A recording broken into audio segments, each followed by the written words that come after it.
자, 두 번째 시간, 2학기 두 번째 시간, 계약 체결의 의미와 과정입니다. 계약을 배웁니다. 자, 계약, 민법의 꽃이라고 할 수 있는데, 이 계약은 뭐냐면, 우리 일상적으로 계약이란 말을 많이 쓰죠. 계약은 두 사람 이상이 하는 법률적 약속입니다.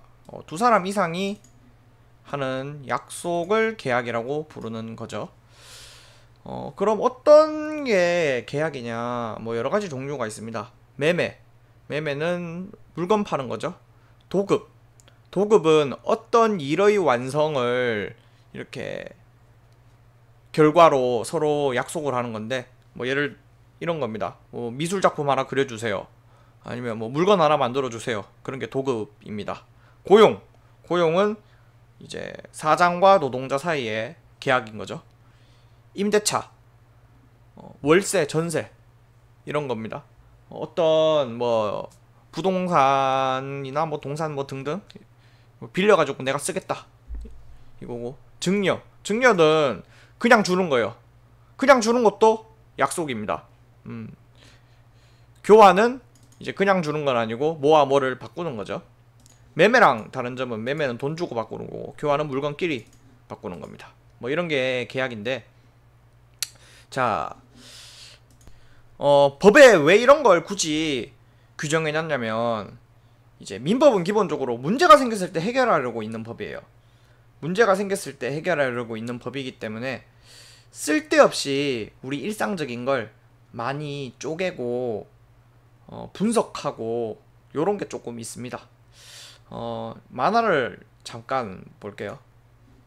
요 이말년 시리즈 만화인데 요게 제목이 이제 슈퍼 인생 게임인데, 이제 우리의 인생을 막 이런 식으로 뭐 체력 바도 만들어 놓고 막 이렇게 선생님이 막 때리면 막 HP 따르죠. 요런 식의 이제 쪼개기 사고가 민법에서 조금 필요합니다. 여기 보면 그냥 일상적인 일을 뭐 HP도 만들어 놓고 뭐 때리니까 피도 따르고 막 이런 식으로 하잖아요. 이런 식으로 우리가 하는 법률적 약속인 계약도 한번 나눠보자는 거야. 마치 게임처럼. 계약은 어떻게 이루어지나? 요 내용인데, 그냥 우리 뭐 물건 사고 이런 거 약속이잖아요.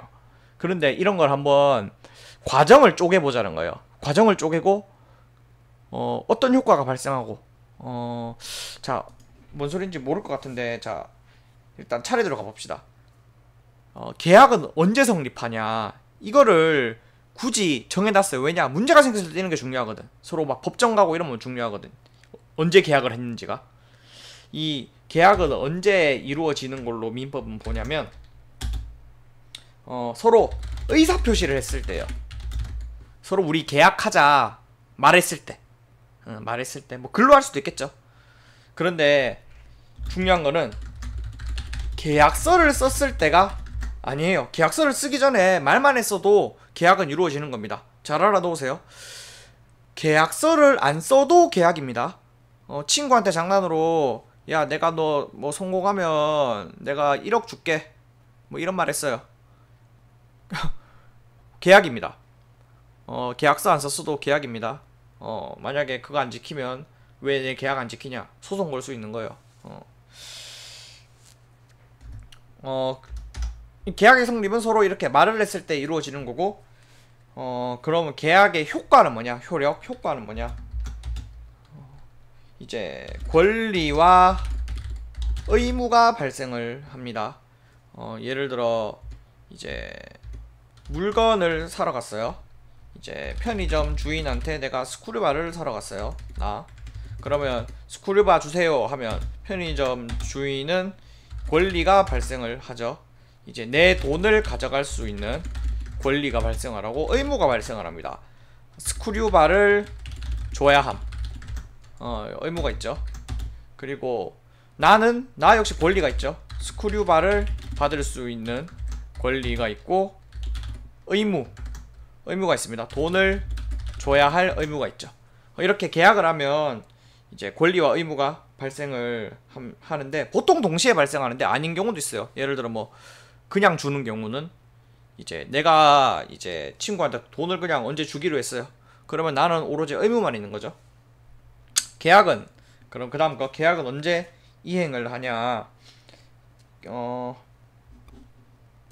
약속한 대로 이행을 해야 되는데 뭐 여기서 살펴볼 거는 이제 계약을 제대로 이행을 안 하면 계약의 이행을 뭐 안 하거나 불성실하게 하거나 뭐 이런 등등등 경우에는 이제 어떤 효과가 발생을 하냐면 이제 상대방에게 손해를 배상해 줘야 됩니다. 손해를 입힌 만큼 손해를 배상을 해줘야 되고 또 그리고 계약을 강제로 이행하게 하는 그런 효과를 가집니다. 예를 들어 뭐 친구가 나한테 돈을 빌려가 놓고 안 갚고 있어요. 그러면 내가 이제 소송을 해서 강제 이행을 하게 만들 수 있는 거죠. 강제 이행을 한다는 말은 국가가 나서 가지고 나 대신 돈을 받아준다는 말이에요. 자, 그리고 하나만 더 살펴보고 가도록 합시다. 이제 교과서에 이제 뭐 주제 돋보기에 나오는 내용인데 민법에서 중요한 내용이라서 살펴보고 가도록 하겠습니다. 신의성실의 원칙과 권리남용 금지의 원칙이라는 게 민법에 이제 규정되어 있는데 신의성실의 원칙은 뭐냐면 권리 행사와 의무의 이행은 성실하게 해야 한다.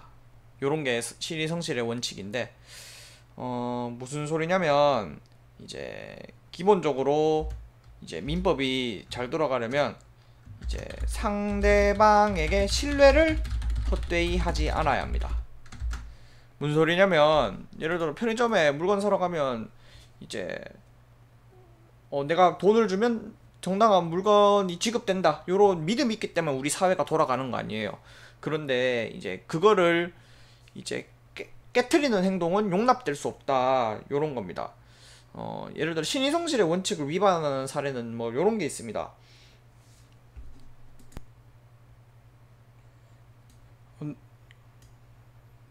나한테 뭐 집을 팔기로 해놓고 다른 사람한테 똑같은 계약을 또 맺는 거죠. 그러면 이거는 말이 안 되는 거잖아요. 나는 당연히 그 집을 넘겨받기로 생각하고 집을 산 건데 또 다른 사람이랑 계약을 맺으면 이런 경우도 있고 아니면 이제 뭐 사장이랑 계약을 맺었어요. 월급을 받는다고 하면 당연히 이제 뭐 200만 원이라고 하면 통장에 넣어주거나 아니면 뭐 이제 지폐로 받거나 이런 거를 생각을 하겠죠. 그런데 아무도 이 200만 원을 10원짜리로 받는다고는 생각을 안 하겠죠. 그런데 사장이 월급을 10원짜리로 지급을 한다거나 이런 거는 허용될 수 없다는 그런 원칙입니다.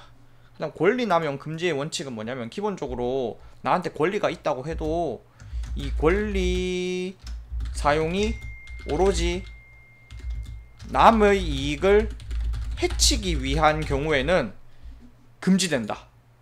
요거예요. 뭐 예를 들어서 뭐 결혼도 하나의 계약입니다. 그런데 이제 결혼도 하나의 계약이기 때문에 서로 이제 배우자를 서로 돌봐줘야 될 책임이 있거든요. 그런데 내가 외국에 나가는데 뭐 이제 떨어져 살아요. 다른 예를 들겠습니다. 교과서에 나오는 예를 그대로 그냥 들겠습니다. 외국에 이민을 가서 사는 자식이 국내에서 이제 고령과 지병으로 다르게 다른 데서 살 데도 없는 아버지를 자기 소유 저택에서 나가라고 하는 경우, 나 어차피 외국 가잖아요. 그런데 이제 그 나가라고 하는 거는 순전히 아버지를 괴롭히기 위한 거잖아요. 이런 경우에 이제 아무리 내 집에 대한 권리가 나한테 있어도 이것은 금지된다. 이제 요런 게 예가 될 수 있습니다.